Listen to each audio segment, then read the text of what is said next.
aturan dan etika yang ada di perusahaan kami.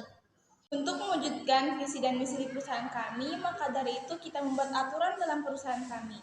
Alasan membuat aturan dan etika untuk menciptakan suasana yang profesional, saling menghormati, dan meningkatkan komunikasi yang membantu kantor berfungsi sebagai tempat yang produktif. Aturan perusahaan. Yang ke-1, karyawan wajib datang 10 menit sebelum jam operasional kantor dimulai. Yang kedua, dilarang merokok di tempat kerja. Dilarang membuang sampah sembarangan di era perusahaan. Yang ketiga, dilarang membuat keributan yang terjadi pusat perhatian dan mengganggu karyawan lain yang sedang bekerja. Keempat, karyawan wajib melakukan absen sebagai bukti kehadiran. Bila terdapat absen yang kosong tanpa surat keterangan, maka dinyatakan tidak hadir. 5. Bagi karyawan yang hendak mengajukan cuti, wajib membuat surat pengajuan kepada HRD maksimal 1 minggu sebelum tanggal cuti.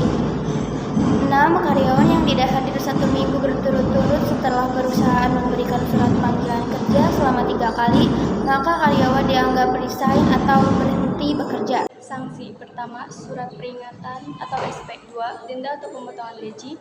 3. Demosi atau penurunan jabatan.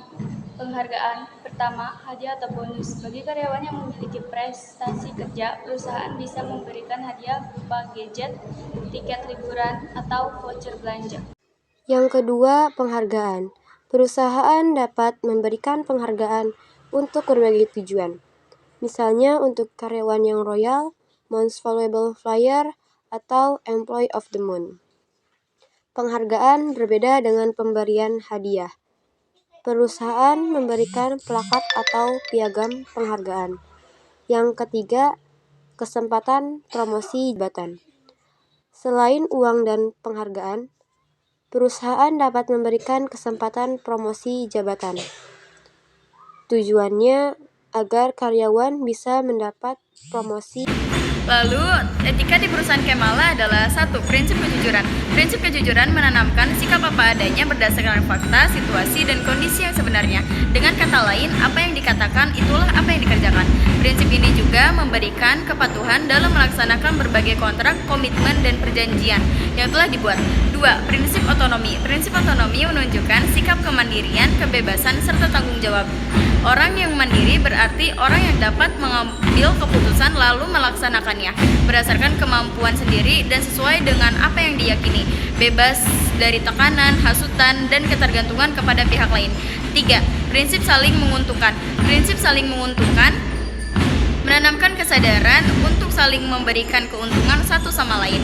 Artinya, dalam setiap tindakan bisnis harus diusahakan supaya semua pihak merasa diuntungkan. 4. Prinsip keadilan. Prinsip keadilan menanamkan sikap untuk bersikap adil terhadap semua pihak dengan tidak membeda-bedakan dari segala aspek seperti aspek ekonomi, hukum maupun yang lainnya. Dan prinsip etika akan dilanjutkan oleh rekan saya. Sekian, terima kasih. Prinsip integrasi moral merupakan prinsip yang tidak merugikan orang lain dalam mengambil keputusan dan tindakan bisnis. Prinsip ini dilandasi dengan kesadaran bahwa setiap orang harus dihormati sebagai manusia.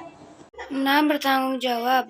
Prinsip bertanggung jawab seseorang karena ia melakukan kesalahan merugikan orang lain dan perusahaan.